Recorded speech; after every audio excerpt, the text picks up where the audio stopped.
Welcome to Velvet Chapters. Today, The Fall of the House of Usher by Edgar Allan Poe, narrated by Elliot Thorne. Son cœur est un luth suspendu.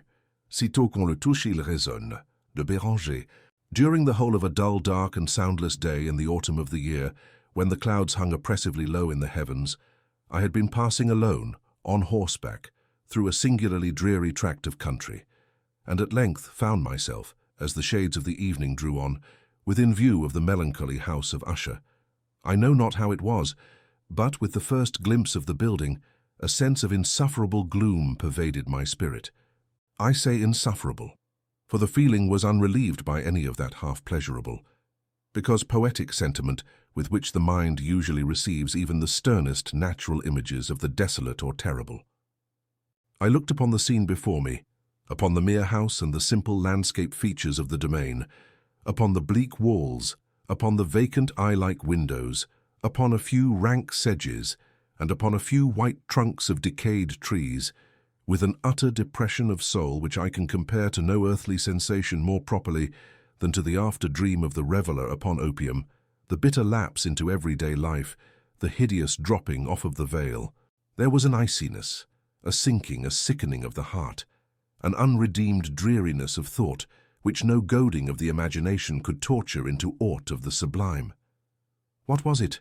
I paused to think. What was it that so unnerved me in the contemplation of the House of Usher?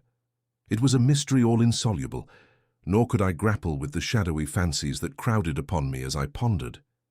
I was forced to fall back upon the unsatisfactory conclusion that while, beyond doubt, there are combinations of very simple natural objects which have the power of thus affecting us, still the analysis of this power lies among considerations beyond our depth. It was possible, I reflected, that a mere different arrangement of the particulars of the scene, of the details of the picture, would be sufficient to modify, or perhaps to annihilate its capacity for sorrowful impression.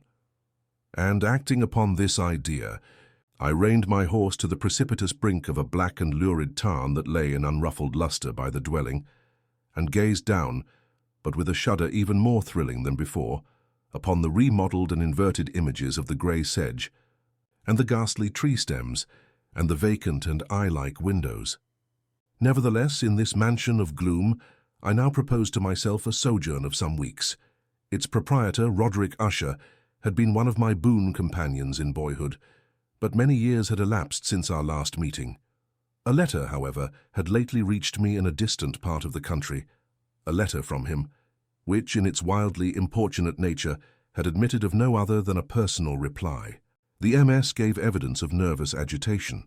The writer spoke of acute bodily illness, of a mental disorder which oppressed him, and of an earnest desire to see me as his best and indeed his only personal friend, with a view of attempting, by the cheerfulness of my society, some alleviation of his malady. It was the manner in which all this and much more was said, it was the apparent heart that went with his request, which allowed me no room for hesitation, and I accordingly obeyed forthwith what I still considered a very singular summons. Although as boys we had been even intimate associates, yet I really knew little of my friend. His reserve had been always excessive and habitual. I was aware, however, that his very ancient family had been noted, time out of mind, for a peculiar sensibility of temperament, displaying itself through long ages in many works of exalted art, and manifested of late in repeated deeds of munificent yet unobtrusive charity, as well as in a passionate devotion to the intricacies, perhaps even more than to the orthodox and easily recognizable beauties, of musical science.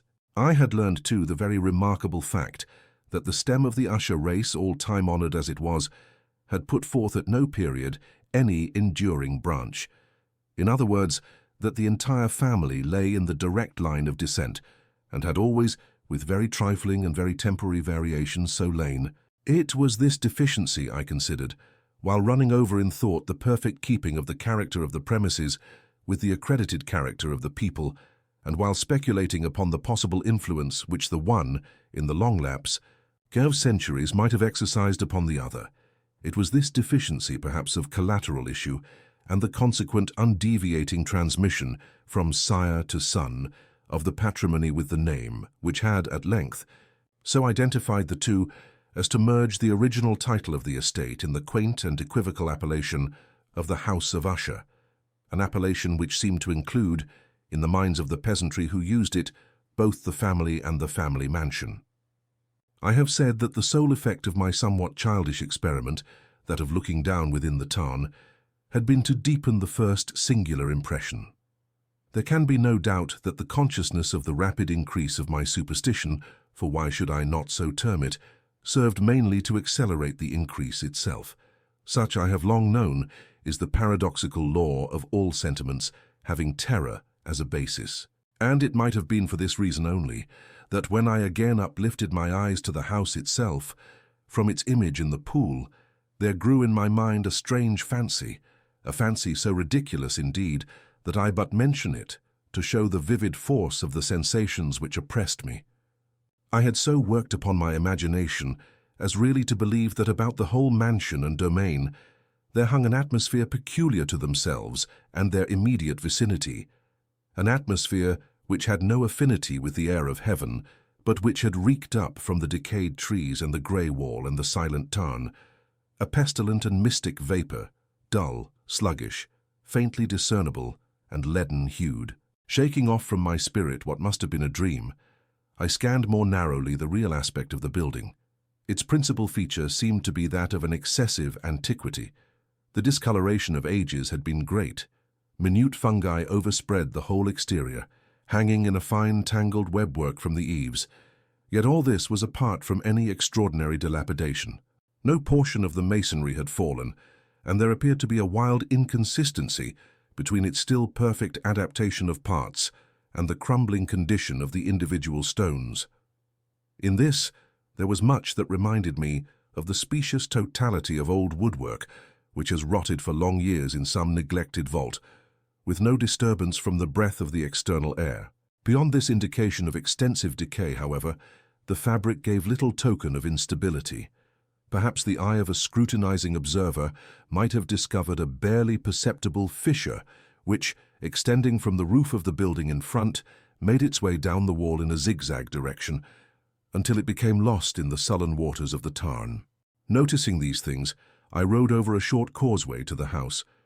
A servant in waiting took my horse, and I entered the Gothic archway of the hall. A valet, of stealthy step, thence conducted me in silence through many dark and intricate passages in my progress to the studio of his master. Much that I encountered on the way contributed, I know not how, to heighten the vague sentiments of which I have already spoken. While the objects around me, while the carvings of the ceilings, the sombre tapestries of the walls, the ebony blackness of the floors, and the phantasmagoric armorial trophies which rattled as I strode, were but matters to which, or to such as which, I had been accustomed from my infancy, while I hesitated not to acknowledge how familiar was all this, I still wondered to find how unfamiliar were the fancies which ordinary images were stirring up. On one of the staircases, I met the physician of the family. His countenance, I thought, wore a mingled expression of low cunning and perplexity.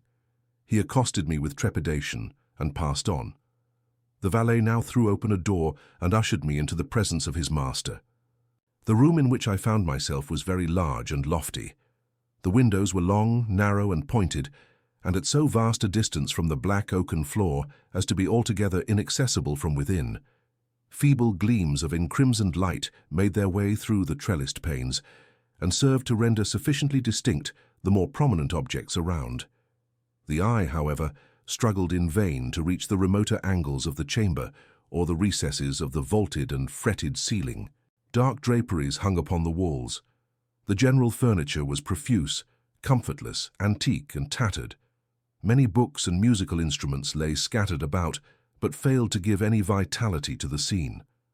I felt that I breathed an atmosphere of sorrow. An air of stern, deep, and irredeemable gloom hung over and pervaded all.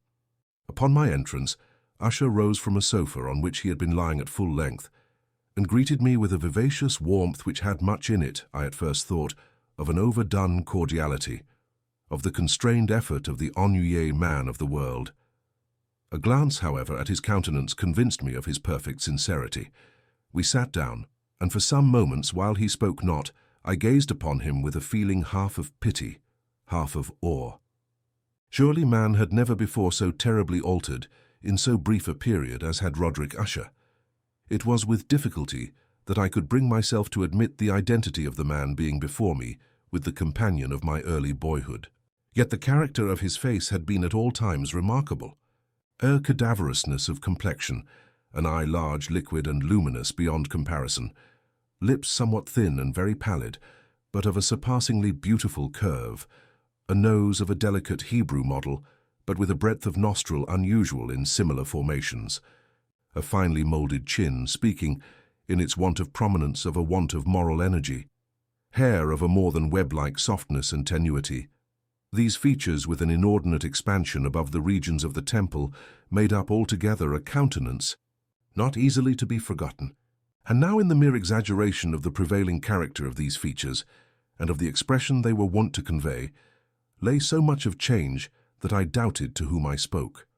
The now ghastly pallor of the skin, and the now miraculous lustre of the eye, above all things startled and even awed me. The silken hair, too, had been suffered to grow all unheeded, and as in its wild gossamer texture it floated rather than fell about the face, I could not, even with effort, connect its arabesque expression with any idea of simple humanity.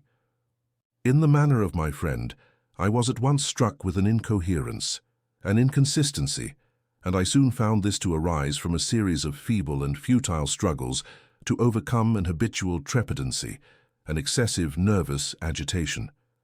For something of this nature I had indeed been prepared no less by his letter than by reminiscences of certain boyish traits, and by conclusions deduced from his peculiar physical conformation and temperament.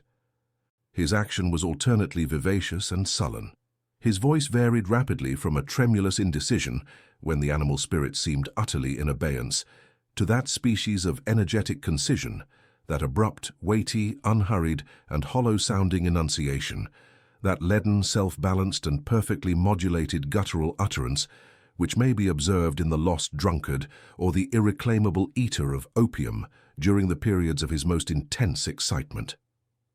It was thus that he spoke of the object of my visit, of his earnest desire to see me, and of the solace he expected me to afford him. He entered at some length into what he conceived to be the nature of his malady. It was, he said, a constitutional and a family evil, and one for which he despaired to find a remedy, a mere nervous affection, he immediately added, which would undoubtedly soon pass off. It displayed itself in a host of unnatural sensations. Some of these, as he detailed them, interested and bewildered me, although perhaps the terms and the general manner of the narration had their weight. He suffered much from a morbid acuteness of the senses. The most insipid food was alone endurable. He could wear only garments of certain texture. The odors of all flowers were oppressive. His eyes were tortured by even a faint light, and there were but peculiar sounds, and these from stringed instruments, which did not inspire him with horror. To an anomalous species of terror I found him a bounden slave. "I shall perish," said he. "I must perish in this deplorable folly. Thus, and not otherwise shall I be lost. I dread the events of the future, not in themselves, but in their results. I shudder at the thought of any, even the most trivial incident, which may operate upon this intolerable agitation of soul. I have indeed no abhorrence of danger, except in its absolute effect in terror. In this unnerved, in this pitiable condition, I feel that the period will sooner or later arrive when I must abandon life and reason together in some struggle with the grim phantasm, fear." I learned, moreover, at intervals, and through broken and equivocal hints, another singular feature of his mental condition. He was enchained by certain superstitious impressions in regard to the dwelling which he tenanted, and whence, for many years, he had never ventured forth, in regard to an influence whose supposititious force was conveyed in terms too shadowy here to be restated, an influence which some peculiarities in the mere form and substance of his family mansion had, by dint of long sufferance, he said, obtained over his spirit, an effect which the physique of the grey walls and turrets, and of the dim tarn into which they all looked down, had at length brought about upon the morale of his existence. He admitted, however, although with hesitation, that much of the peculiar gloom which thus afflicted him could be traced to a more natural and far more palpable origin, to the severe and long-continued illness, indeed to the evidently approaching dissolution of a tenderly beloved sister, his sole companion for long years, his last and only relative on earth. Her decease, he said with a bitterness which I can never forget, would leave him the hopeless and the frail, the last of the ancient race of the Ushers. While he spoke, the Lady Madeline, for so was she called, passed slowly through a remote portion of the apartment, and without having noticed my presence, disappeared. I regarded her with an utter astonishment, not unmingled with dread, and yet I found it impossible to account for such feelings. A sensation of stupor oppressed me as my eyes followed her retreating steps. When a door at length closed upon her, my glance sought instinctively and eagerly the countenance of the brother, but he had buried his face in his hands, and I could only perceive that a far more than ordinary wanness had overspread the emaciated fingers through which trickled many passionate tears. The disease of the Lady Madeline had long baffled the skill of her physicians. A settled apathy, a gradual wasting away of the person, and frequent although transient affections of a partially cataleptical character were the unusual diagnosis. Hitherto she had steadily borne up against the pressure of her malady, and had not betaken herself finally to bed. But on the closing in of the evening of my arrival at the house, she succumbed, as her brother told me at night with inexpressible agitation, to the prostrating power of the destroyer, and I learned that the glimpse I had obtained of her person would thus probably be the last I should obtain, that the lady, at least while living, would be seen by me no more. For several days ensuing, her name was unmentioned by either Usher or myself, and during this period I was busied in earnest endeavors to alleviate the melancholy of my friend. We painted and read together, or I listened, as if in a dream, to the wild improvisations of his speaking guitar. And thus, as a closer and still closer intimacy admitted me more unreservedly into the recesses of his spirit, the more bitterly did I perceive the futility of all attempt at cheering a mind from which darkness, as if an inherent positive quality, poured forth upon all objects of the moral and physical universe in one unceasing radiation of gloom. I shall ever bear about me a memory of the many solemn hours I thus spent alone with the master of the House of Usher, yet I should fail in any attempt to convey an idea of the exact character of the studies or of the occupations in which he involved me or led me the way. An excited and highly distempered ideality threw a sulphureous luster over all. His long improvised dirges will ring forever in my ears. Among other things, I hold painfully in mind a certain singular perversion and amplification of the wild air of the last waltz of von Weber. From the paintings over which his elaborate fancy brooded, and which grew touch by touch into vagueness, at which I shuddered the more thrillingly, because I shuddered knowing not why, from these paintings, vivid as their images now are before me, I would in vain endeavor to educe more than a small portion which should lie within the compass of merely written words. By the utter simplicity, by the nakedness of his designs, he arrested and overawed attention. If ever mortal painted an idea, that mortal was Roderick Usher. For me, at least, in the circumstances then surrounding me, there arose out of the pure abstractions which the hypochondriac contrived to throw upon his canvas an intensity of intolerable awe, no shadow of which felt I ever yet in the contemplation of the certainly glowing yet too concrete reveries of Fuseli. One of the phantasmagoric conceptions of my friend, partaking not so rigidly of the spirit of abstraction, may be shadowed forth, although feebly, in words. A small picture presented the interior of an immensely long and rectangular vault or tunnel, with low walls, smooth, white, and without interruption or device. Certain accessory points of the design served well to convey the idea that this excavation lay at an exceeding depth below the surface of the earth. No outlet was observed in any portion of its vast extent, and no torch or other artificial source of light was discernible. Yet a flood of intense rays rolled throughout, and bathed the whole in a ghastly and inappropriate splendor. I have just spoken of that morbid condition of the auditory nerve, which rendered all music intolerable to the sufferer, with the exception of certain effects of stringed instruments. It was perhaps the narrow limits to which he thus confined himself upon the guitar which gave birth, in great measure, to the fantastic character of the performances. But the fervid facility of his impromptus could not be so accounted for. They must have been and were in the notes, as well as in the words of his wild fantasias, for he not unfrequently accompanied himself with rhymed verbal improvisations, the result of that intense mental collectedness and concentration to which I have previously alluded as observable only in particular moments of the highest artificial excitement. The words of one of these rhapsodies I have easily remembered. I was perhaps the more forcibly impressed with it as he gave it, because in the under or mystic current of its meaning, I fancied that I perceived, and for the first time, a full consciousness on the part of Usher of the tottering of his lofty reason upon her throne. The verses, which were entitled The Haunted Palace, ran very nearly, if not accurately, thus: "In the greenest of our valleys, by good angels tenanted, once a fair and stately palace, radiant palace, reared its head. In the monarch thought's dominion, it stood there, never seraph spread opinion over fabric half so fair. Banners yellow, glorious, golden, on its roof did float and flow. All this was in the olden time long ago, and every gentle air that dallied in that sweet day, along the ramparts plumed and pallid, a winged odor went away. Wanderers in that happy valley, through two luminous windows saw spirits moving musically, to a lute's well-tuned law, round about a throne, where sitting, Porphyrogene, in state his glory well befitting, the ruler of the realm was seen, and all with pearl and ruby glowing, was the fair palace door, through which came flowing, flowing, flowing, and sparkling evermore, a troop of echoes whose sweet duty was but to sing, in voices of surpassing beauty, the wit and wisdom of their king. But evil things, in robes of sorrow, assailed the monarch's high estate. Ah, let us mourn, for never morrow shall dawn upon him desolate. And round about his home, the glory, that blushed and bloomed, is but a dim remembered story of the old time entombed. And travellers now within that valley, through the red-litten windows see vast forms that move fantastically, to a discordant melody, while, like a rapid ghastly river, through the pale door, a hideous throng rush out forever, and laugh, but smile no more.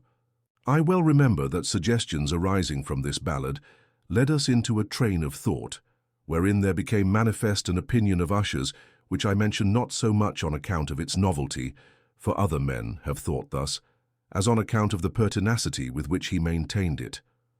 This opinion in its general form was that of the sentience of all vegetable things, but in his disordered fancy the idea had assumed a more daring character, and trespassed, under certain conditions, upon the kingdom of inorganization.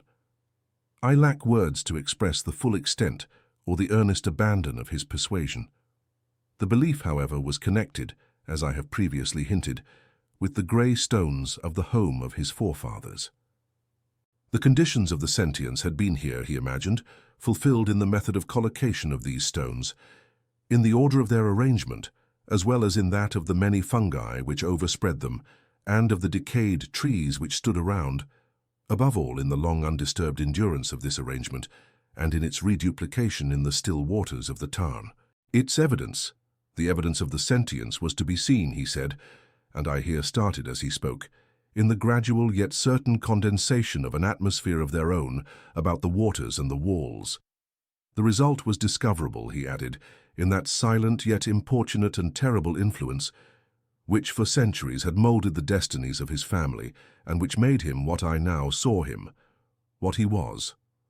Such opinions need no comment, and I will make none. Our books, the books which for years had formed no small portion of the mental existence of the invalid, were, as might be supposed, in strict keeping with this character of phantasm. We pored together over such works as the Ververe Chartreuse of Gresse, the Belphegor of Machiavelli, the Heaven and Hell of Swedenborg, the Subterranean Voyage of Nicholas Klim by Holberg, the Chiromancy of Robert Flude, of Jean-Dean Dagenet, and of Delachambre, the Journey into the Blue Distance of Tieck, and the City of the Sun of Campanella. One favorite volume was a small octavo edition of the Directorium Inquisitorium by the Dominican Aymeric de Giron, and there were passages in Pomponius Mela about the old African satyrs and ogipans, over which Usher would sit dreaming for hours. His chief delight, however, was found in the perusal of an exceedingly rare and curious book in quarto Gothic, the Manual of a Forgotten Church, the Vigiliae Mortuorum Secundum Coram Ecclesiae Maguntine. I could not help thinking of the wild ritual of this work and of its probable influence upon the hypochondriac. When, one evening, having informed me abruptly that the Lady Madeline was no more, he stated his intention of preserving her corpse for a fortnight, previously to its final interment, in one of the numerous vaults within the main walls of the building. The worldly reason, however, assigned for this singular proceeding, was one which I did not feel at liberty to dispute. The brother had been led to his resolution, so he told me, by consideration of the unusual character of the malady of the deceased, of certain obtrusive and eager inquiries on the part of her medical men, and of the remote and exposed situation of the burial ground of the family. I will not deny that when I called to mind the sinister countenance of the person whom I met upon the staircase, on the day of my arrival at the house, I had no desire to oppose what I regarded as at best but a harmless and by no means an unnatural precaution. At the request of Usher, I personally aided him in the arrangements for the temporary entombment. The body having been encoffined, we two alone bore it to its rest. The vault in which we placed it, and which had been so long unopened that our torches, half smothered in its oppressive atmosphere, gave us little opportunity for investigation, was small, damp, and entirely without means of admission for light. Lying at great depth, immediately beneath that portion of the building in which was my own sleeping apartment. It had been used, apparently in remote feudal times, for the worst purposes of a donjon keep, and in later days as a place of deposit for powder or some other highly combustible substance, as a portion of its floor and the whole interior of a long archway through which we reached it were carefully sheathed with copper. The door of massive iron had been also similarly protected. Its immense weight caused an unusually sharp grating sound as it moved upon its hinges. Having deposited our mournful burden upon trestles within this region of horror, we partially turned aside the yet unscrewed lid of the coffin and looked upon the face of the tenant. A striking similitude between the brother and sister now first arrested my attention, and Usher, divining perhaps my thoughts, murmured out some few words from which I learned that the deceased and himself had been twins, and that sympathies of a scarcely intelligible nature had always existed between them. Our glances, however, rested not long upon the dead, for we could not regard her unawed. The disease which had thus entombed the lady in the maturity of youth had left, as usual in all maladies of a strictly cataleptical character, the mockery of a faint blush upon the bosom and the face, and that suspiciously lingering smile upon the lip which is so terrible in death. We replaced and screwed down the lid, and having secured the door of iron, made our way with toil into the scarcely less gloomy apartments of the upper portion of the house. And now, some days of bitter grief having elapsed, an observable change came over the features of the mental disorder of my friend. His ordinary manner had vanished. His ordinary occupations were neglected or forgotten. He roamed from chamber to chamber with hurried, unequal, and objectless step. The pallor of his countenance had assumed, if possible, a more ghastly hue, but the luminousness of his eye had utterly gone out. The once occasional huskiness of his tone was heard no more, and a tremulous quaver, as if of extreme terror, habitually characterized his utterance. There were times indeed when I thought his unceasingly agitated mind was laboring with some oppressive secret, to divulge which he struggled for the necessary courage. At times again I was obliged to resolve all into the mere inexplicable vagaries of madness, for I beheld him gazing upon vacancy for long hours in an attitude of the profoundest attention, as if listening to some imaginary sound. It was no wonder that his condition terrified, that it infected me. I felt creeping upon me by slow yet certain degrees the wild influences of his own fantastic yet impressive superstitions. It was especially upon retiring to bed late in the night of the 7th or 8th day, after the placing of the Lady Madeline within the donjon, that I experienced the full power of such feelings. Sleep came not near my couch, while the hours waned and waned away. I struggled to reason off the nervousness which had dominion over me. I endeavored to believe that much, if not all of what I felt, was due to the bewildering influence of the gloomy furniture of the room, of the dark and tattered draperies, which, tortured into motion by the breath of a rising tempest, swayed fitfully to and fro upon the walls, and rustled uneasily about the decorations of the bed. But my efforts were fruitless. An irrepressible tremor gradually pervaded my frame, and at length there sat upon my very heart an incubus of utterly causeless alarm. Shaking this off with a gasp and a struggle, I uplifted myself upon the pillows, and peering earnestly within the intense darkness of the chamber, hearkened. I know not why, except that an instinctive spirit prompted me to certain low and indefinite sounds which came, through the pauses of the storm, at long intervals, I knew not whence. Overpowered by an intense sentiment of horror, unaccountable yet unendurable, I threw on my clothes with haste, for I felt that I should sleep no more during the night, and endeavored to arouse myself from the pitiable condition into which I had fallen by pacing rapidly to and fro through the apartment. I had taken but few turns in this manner when a light step on an adjoining staircase arrested my attention. I presently recognized it as that of Usher. In an instant afterward he rapped with a gentle touch at my door and entered bearing a lamp. His countenance was, as usual, cadaverously wan, but moreover there was a species of mad hilarity in his eyes, an evidently restrained hysteria in his whole demeanor. His air appalled me, but anything was preferable to the solitude which I had so long endured, and I even welcomed his presence as a relief. "And you have not seen it," he said abruptly, after having stared about him for some moments in silence. "You have not then seen it. But stay, you shall."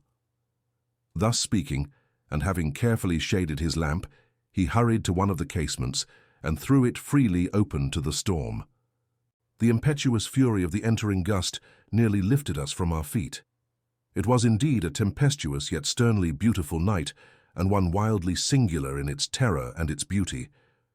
A whirlwind had apparently collected its force in our vicinity, for there were frequent and violent alterations in the direction of the wind, and the exceeding density of the clouds, which hung so low as to press upon the turrets of the house, did not prevent our perceiving the lifelike velocity with which they flew careering from all points against each other, without passing away into the distance.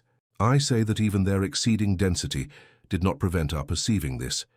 Yet we had no glimpse of the moon or stars, nor was there any flashing forth of the lightning, but the undersurfaces of the huge masses of agitated vapor, as well as all terrestrial objects immediately around us, were glowing in the unnatural light of a faintly luminous and distinctly visible gaseous exhalation which hung about and enshrouded the mansion. You shall not behold this," said I, shuddering to Usher, as I led him with a gentle violence from the window to a seat. "These appearances which bewilder you are merely electrical phenomena not uncommon, or it may be that they have their ghastly origin in the rank miasma of the tarn. Let us close this casement. The air is chilling and dangerous to your frame. Here is one of your favorite romances. I will read, and you shall listen, and so we will pass away this terrible night together." The antique volume which I had taken up was The Mad Tryst of Sir Launcelot Canning, but I had called it a favourite of Usher's more in sad jest than in earnest, for in truth there is little in its uncouth and unimaginative prolixity which could have had interest for the lofty and spiritual ideality of my friend. It was, however, the only book immediately at hand, and I indulged a vague hope that the excitement which now agitated the hypochondriac might find relief, for the history of mental disorder is full of similar anomalies, even in the extremeness of the folly which I should read. Could I have judged, indeed, by the wild overstrained air of vivacity with which he hearkened, or apparently hearkened, to the words of the tale, I might well have congratulated myself upon the success of my design. I had arrived at that well-known portion of the story where Ethelred, the hero of the tryst, having sought in vain for peaceable admission into the dwelling of the hermit, proceeds to make good an entrance by force. Here, it will be remembered, the words of the narrative run thus: "And Ethelred, who was by nature of a doughty heart, and who was now mighty withal on account of the powerfulness of the wine which he had drunken, waited no longer to hold parley with the hermit, who, in sooth, was of an obstinate and maliceful turn, but feeling the rain upon his shoulders, and fearing the rising of the tempest, uplifted his mace outright, and, with blows, made quickly room in the plankings of the door for his gauntleted hand. And now pulling therewith sturdily, he so cracked and ripped and tore all asunder, that the noise of the dry and hollow-sounding wood alarumed and reverberated throughout the forest. At the termination of this sentence I started, and for a moment paused, for it appeared to me, although I at once concluded that my excited fancy had deceived me, it appeared to me that, from some very remote portion of the mansion, there came, indistinctly to my ears, what might have been, in its exact similarity of character, the echo, but a stifled and dull one certainly, of the very cracking and ripping sound which Sir Launcelot had so particularly described. It was beyond doubt the coincidence alone which had arrested my attention, for amid the rattling of the sashes of the casements and the ordinary commingled noises of the still increasing storm, the sound in itself had nothing, surely, which should have interested or disturbed me.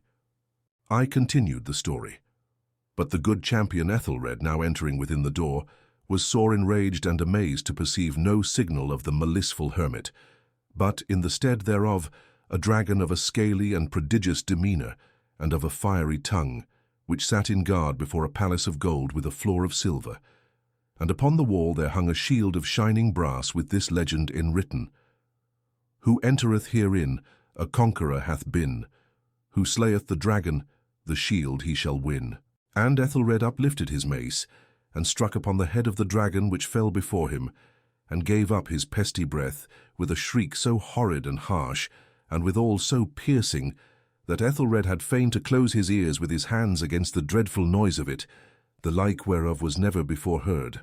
Here again I paused abruptly, and now with a feeling of wild amazement, for there could be no doubt whatever that in this instance I did actually hear, although from what direction it proceeded I found it impossible to say, a low and apparently distant, but harsh, protracted, and most unusual screaming or grating sound, the exact counterpart of what my fancy had already conjured up for the dragon's unnatural shriek as described by the romancer.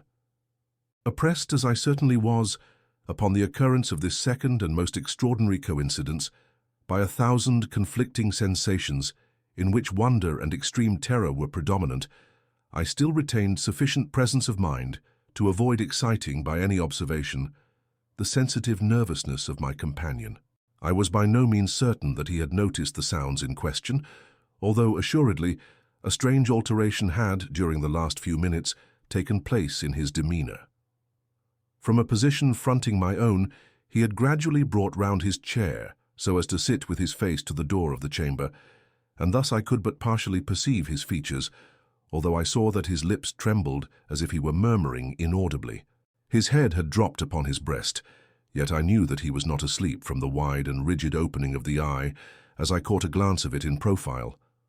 The motion of his body, too, was at variance with this idea, for he rocked from side to side with a gentle yet constant and uniform sway. Having rapidly taken notice of all this, I resumed the narrative of Sir Launcelot, which thus proceeded: "And now the champion, having escaped from the terrible fury of the dragon, bethinking himself of the brazen shield and of the breaking up of the enchantment which was upon it, removed the carcass from out of the way before him, and approached valorously over the silver pavement of the castle to where the shield was upon the wall, which in sooth tarried not for his full coming, but fell down at his feet upon the silver floor, with a mighty great and terrible ringing sound.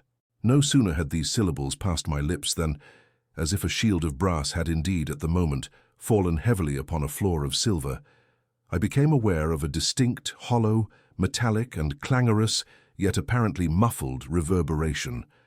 Completely unnerved, I leaped to my feet, but the measured rocking movement of Usher was undisturbed. I rushed to the chair in which he sat. His eyes were bent fixedly before him, and throughout his whole countenance there reigned a stony rigidity. But as I placed my hand upon his shoulder, there came a strong shudder over his whole person, a sickly smile quivered about his lips, and I saw that he spoke in a low, hurried and gibbering murmur, as if unconscious of my presence. Bending closely over him, I at length drank in the hideous import of his words. "Not hear it? Yes, I hear it and have heard it. Long, many minutes, many hours, many days have I heard it, yet I dared not. Oh, pity me, miserable wretch that I am. I dared not speak. We have put her living in the tomb. Said I not that my senses were acute? I now tell you that I heard her first feeble movements in the hollow coffin. I heard them many days ago, yet I dared not speak. And now tonight Ethelred, ha, the breaking of the hermit's door, and the death cry of the dragon, and the clangor of the shield, say rather, the rending of her coffin, and the grating of the iron hinges of her prison, and her struggles within the coppered archway of the vault. Oh, whither shall I fly? Will she not be here anon? Is she not hurrying to upbraid me for my haste? Have I not heard her footstep on the stair? Do I not distinguish that heavy and horrible beating of her heart? Madman! Here he sprang furiously to his feet and shrieked out his syllables as if in the effort he were giving up his soul. Madman, I tell you that she now stands without the door. As if in the superhuman energy of his utterance there had been found the potency of a spell. The huge antique panels to which the speaker pointed threw slowly back, upon the instant, their ponderous and ebony jaws. It was the work of the rushing gust, but then without those doors there did stand the lofty and enshrouded figure of the Lady Madeline of Usher. There was blood upon her white robes, and the evidence of some bitter struggle upon every portion of her emaciated frame. For a moment she remained trembling and reeling to and fro upon the threshold, then, with a low, moaning cry, fell heavily inward upon the person of her brother, and in her violent and now final death agonies bore him to the floor a corpse and a victim to the terrors he had anticipated. From that chamber and from that mansion I fled aghast. The storm was still abroad in all its wrath as I found myself crossing the old causeway. Suddenly there shot along the path a wild light, and I turned to see whence a gleam so unusual could have issued, for the vast house and its shadows were alone behind me. The radiance was that of the full setting and blood-red moon, which now shone vividly through that once barely discernible fissure, of which I have before spoken as extending from the roof of the building in a zigzag direction to the base. While I gazed, this fissure rapidly widened. There came a fierce breath of the whirlwind. The entire orb of the satellite burst at once upon my sight. My brain reeled as I saw the mighty walls rushing asunder. There was a long, tumultuous shouting sound, like the voice of 1,000 waters, and the deep and dank tarn at my feet closed sullenly and silently over the fragments of the House of Usher. That was The Fall of the House of Usher by Edgar Allan Poe from Velvet Chapters channel. I'm Elliot Thorne. Thank you for joining me. There's much more to come, so don't forget to subscribe and come back soon.